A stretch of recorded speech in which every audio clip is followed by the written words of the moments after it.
My topic is on good evening, everybody. Thanks for the kind introduction. So, my topic is today's management of newly diagnosed immune thrombocytopenia. So, let's start. So, as Dr. Shamila Chandra, our honorable chairman of the Bengal Society of Hematology, has told that the terminology has changed. The old it was idiopathic thrombocytopenic purpura. Now it has changed to primary immune thrombocytopenia, the new naming of the disease. So the epidemiology, if I come to the epidemiology of newly diagnosed ITP, the incidence is very low. It's zero point 0.2 to zero point 0.4 new cases per 10,000 year in adults and zero point 0.2 to zero point 0.7 for 10,000 year in children. The median age of ITP in adults is in 50 to 55 years. And if we consider the gender in pediatric, the ITP, the boys are more often affected. In middle age, the women are more likely affected. And after age 60 years, the men predominant again. There is a seasonal variability is more common in spring and summer and in also in the early winter months where the viral infections trigger ITP. Ethnic variability shows the African Americans are less affected than the Asia Pacific region, and it's an orphan disease because of the rarity. So my outline of talk will be platelet hemostasis, pathogenesis, clinical manifestations, diagnosis and laboratory evaluation, prognosis and risk factors, therapeutic intervention are the important issues. So without wasting time, I go to platelet hemostasis. We all know the platelets play a role in primary hemostasis with platelet addition, safe change, granule release, recruitment and aggregation, and platelet hemostatic plaque. We all know from our pathology days. Now, what is the primary hemostasis? If it leads to mucocutaneous bleeding due to decreased platelet count, if the platelet count is normal, then we come to other differentials like von Willebrand disease due to platelet function defects or due to the vessel wall defects, which are not of concern today. We are concerned with low platelet count in primary immune thrombocytopenia. Next, I have dealt with only the pathogenesis. Now I will deal with the pathophysiology.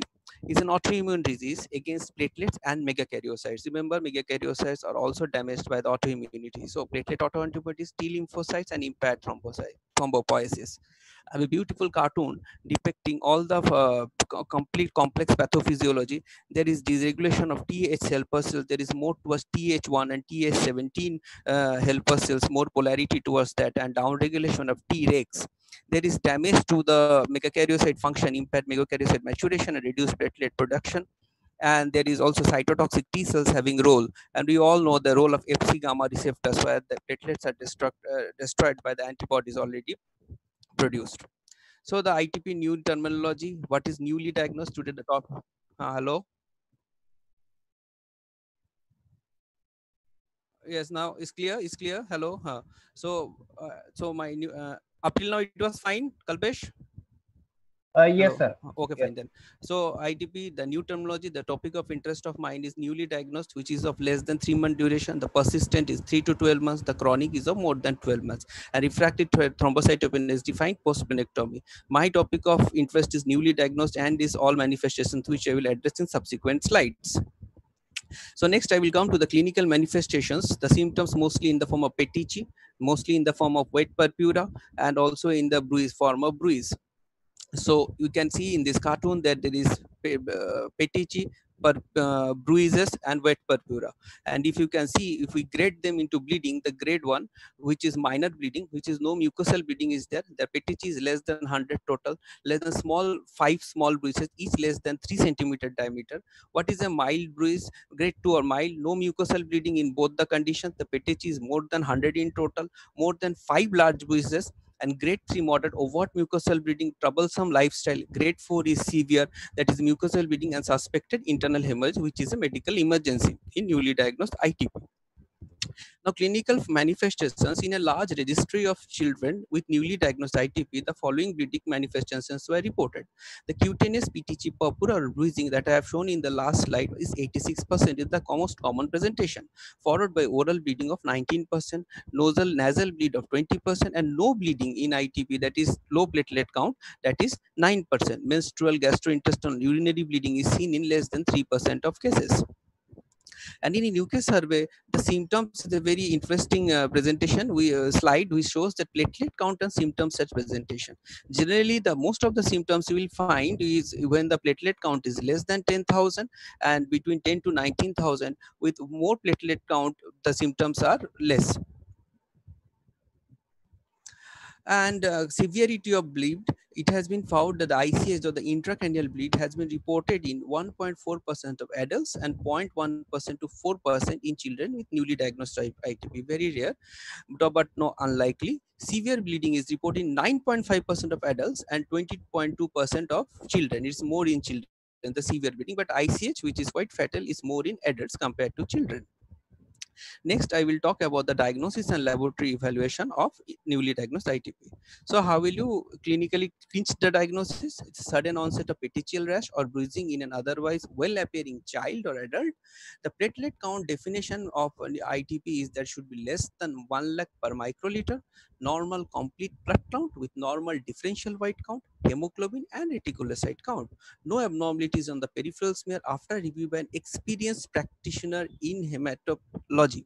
No evidence of hemolysis or blast in the smear. Atypical lymphocytes from viral infections are acceptable. This needs an expert hematopathologist, and a direct Coombs test should be negative for further treatment intervention or to rule out the Evans syndrome.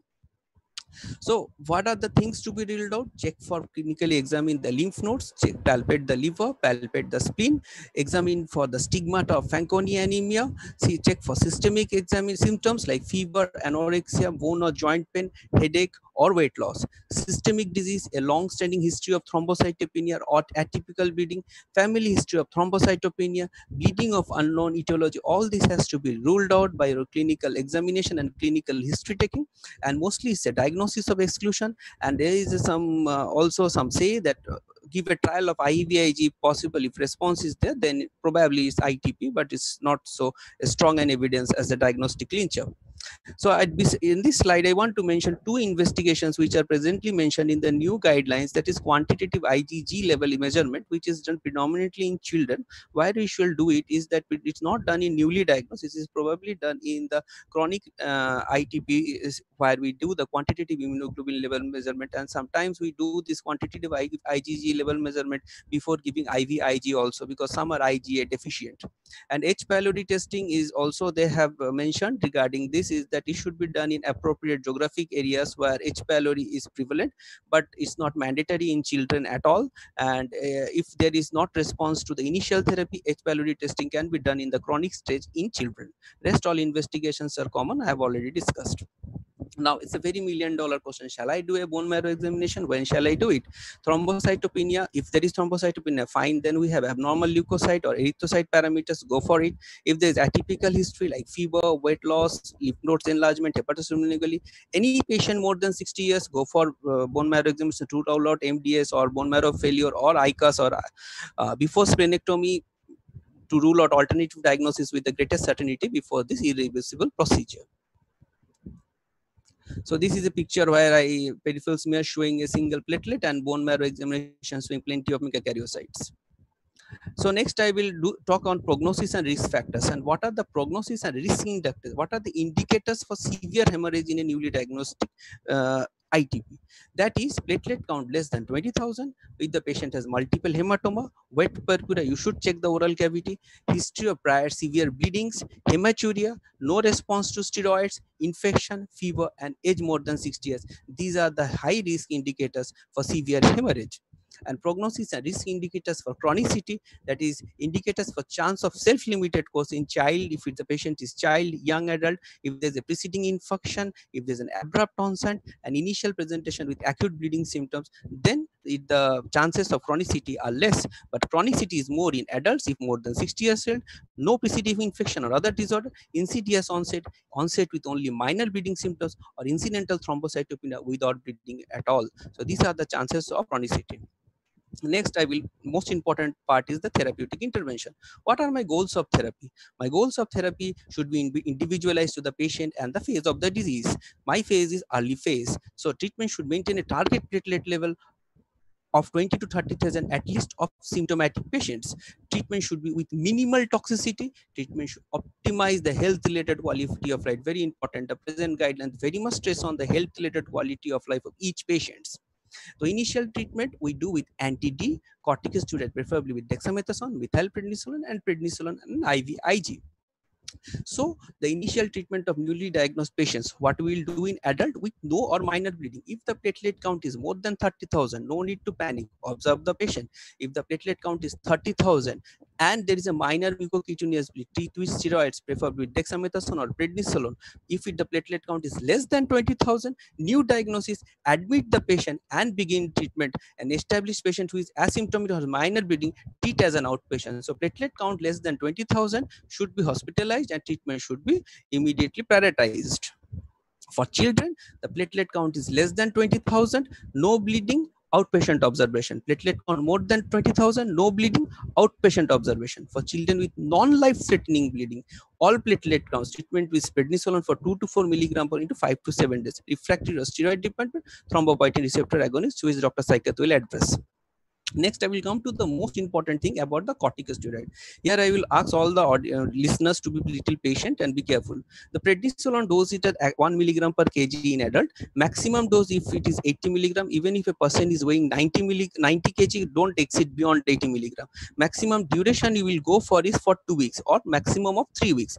Dexamethasone 40 milligram for 4 days, repeated up to 3 times. Platelet count of 50.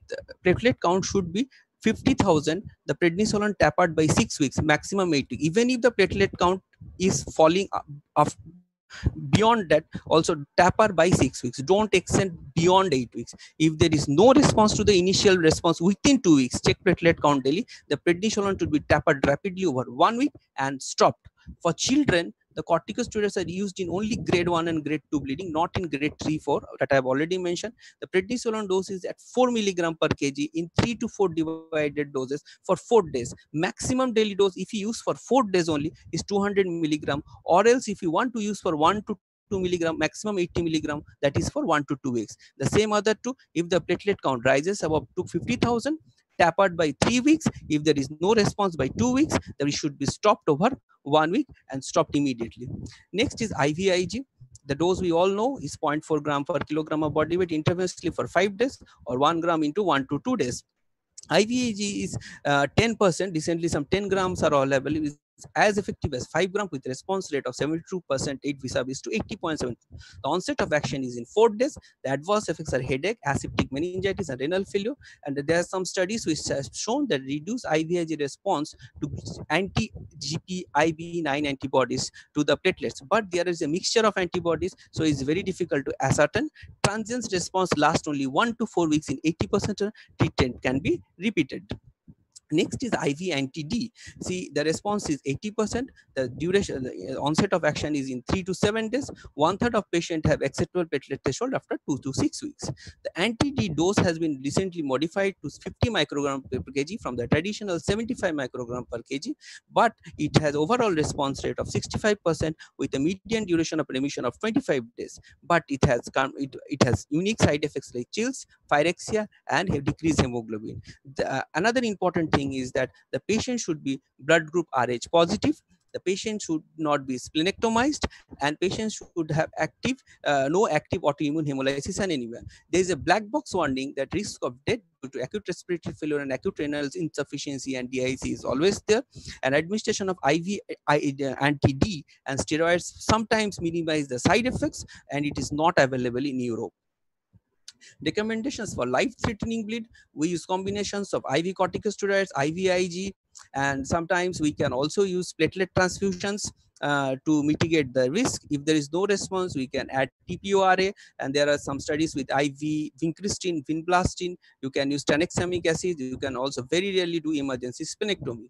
So now the definition of response, which has changed quite few, it has changed quite from what we used to know. What is a durable response? It's a platelet count more than 30,000 and at least doubling of baseline at 6 months. Early response, that's platelet count more than 30,000, at least doubling of baseline at 1 week. What is initial response? Platelet count more than 30,000 and at least doubling of baseline at 1 month. What is remission? Platelet count more than 1 lakh at 12 months. Now, coming to other important issues in TP. So suppose a patient requires an emergency surgery. So what I will do, I will go for an IVIG or I will go for a steroid. And there are certain important issues like for a surgery of brain or posterior of eye, we need a platelet count of 1 lakh. It is not graded as a very strong evidence, but this is the safe one. Major non-neuroactional surgery is around 50,000. For central line placement, for enteroscopy, for bronchoscopy, we come across, we need a platelet count of 20,000. For prophylaxis of spontaneous bleeding, we have discussed, it is 10,000. Next, there are some recommendations for the safe platelet count. I think dental extraction is 30,000, all are 30,000. For major neurosurgery, we need a platelet count of more than 1 lakh. And one important thing I want to mention, for a single antiplatelet agent, a platelet count of 30 to 50,000. And for dual antiplatelet therapy, along with an anticoagulant, we need a platelet count of more than 50 to 70,000. So therapeutic options during pregnancy, I don't have much time in my hand to discuss everything in detail. The first line therapy is IVIG and steroids. Those are mostly safe. There is relative contraindications for anti-D, azathioprine, cyclosporine, TPORA, and it needs a separate seminar some other day to discuss the issues. So whatever the talk is, if we don't discuss the present scenario, the COVID-19 associated immune therapy, the talk is not complete. So significant thrombocytopenia is uncommon in COVID-19 positive patient until end-stage disease. Very low platelet count of 20,000 or a sudden fall in the platelet count of more than 50% over 24 to 48 hours may indicate an immune etiology. Other causes of immune thrombocytopenia such as heat, because we use heparin because it's a procoagulant state, microangiopathic hemolytic anemia, and drugs should be considered before a diagnosis of ITP is made. Little evidence is to inform the optimal management. If the patient is negative for COVID-19, go for TPORA, may be preferred. If the positive for COVID-19, TPORA is not so preferred because TPORA can give to DVT. TPORA can lead to also hepatotoxicity, which is difficult to detect. The safe agents are IVIG, tranexamic acid can be given, platelet transfusion can be given in life-threatening bleed. And if you want to use steroid, use it at a very starting low dose of 20 milligram because of its immunosuppressive properties. Now, I have come across a very interesting paper which I thought mentioned. This is a patient where this has been shown that in 8 women patients, it was published in Blood. It has been found that very severe iron deficiency can give rise to low platelet count, where the platelet count improved with IV iron or oral iron supplement rather than giving a treatment for ITP with steroids or IVIG. But why profound iron deficiency can seldom lead to thrombocytopenia, whereas mild iron deficiency often leads to thrombocytosis, needs further investigation. Quite a lot of things to know for us still. So before I end, I should conclude, don't overtreat. Safe platelet count is above 30,000 cubic millimeter. Rituximab and steroids are not preferred in newly diagnosed ITP. TPORA not yet recommended in newly diagnosed ITP. Few trials are there. Prioritized outcomes such as health-related quality of life in randomized controlled trials are used of standardized outcomes with regard to platelet outcome. Thank you.